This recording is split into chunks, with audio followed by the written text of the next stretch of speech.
I just recorded a video about how life went on a year after some major historical events in my lifetime. But I thought I'd also record a video about the year leading up to events in my lifetime. So a year before COVID-19, I was in a mess in my own life. What had happened was that I was getting ready to propose to my girlfriend, and I was a huge mess. There were a lot of loose ends I wanted to tie before I got married. There were a lot of things that I loved to do alone. I loved my personal space. I loved, I guess now we can call it social distancing. I used to love it. I didn't realize I loved it. But I would love to go to events alone. And actually, that Valentine's Day, just before COVID, Valentine's Day, I went out by myself. My girlfriend was away for a school trip, but I really enjoyed it, and I thought it was the last time I would ever do it. And I developed major binge eating problems because of depression, pretty much. And I lost the job over my binge eating problems. I was at a meeting and I got very distracted by my food cravings, out of control food cravings all the time.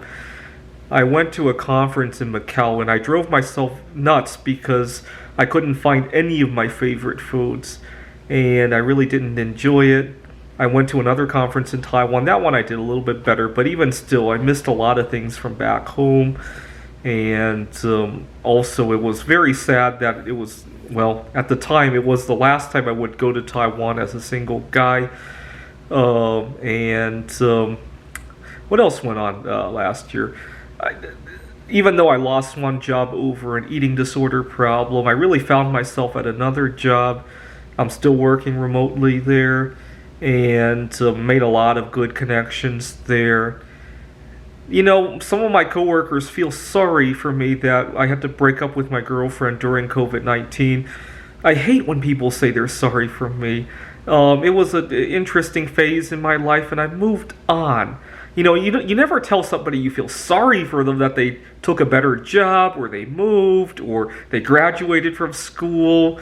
That's the way I want people to see it. And unfortunately, everywhere I go when I tell this story, the first thing out of people's mouths is they're sorry for me.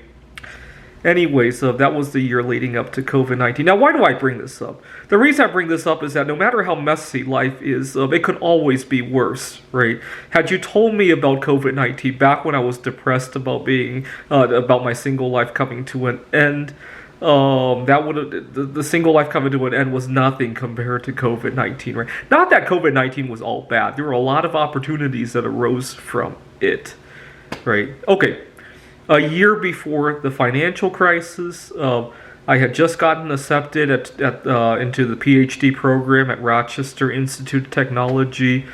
I was just basically saying goodbye to all my friends back home in Pittsburgh.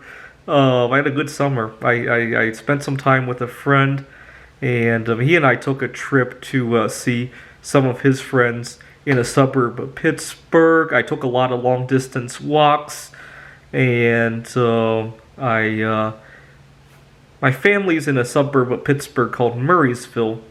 And one day I just kept walking until I ended up in another suburb called Indiana. I'll let you Google that to see how far that is. This was back in July from 2008 when the weather was very nice. And obviously there were challenges, right? My friend and I, we didn't always see eye to eye on everything.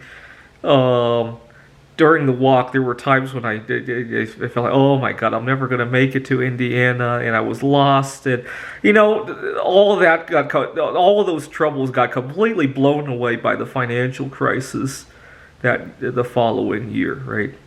That's what I want to say, that no matter how challenging the situation is at the moment, it could always get worse. And so you should never think that what you're dealing with is monumental, right? Enjoy the challenge for what it is. It might not be there the next year, right? Now, a year before 9/11, I'm a little bit too young to remember that one.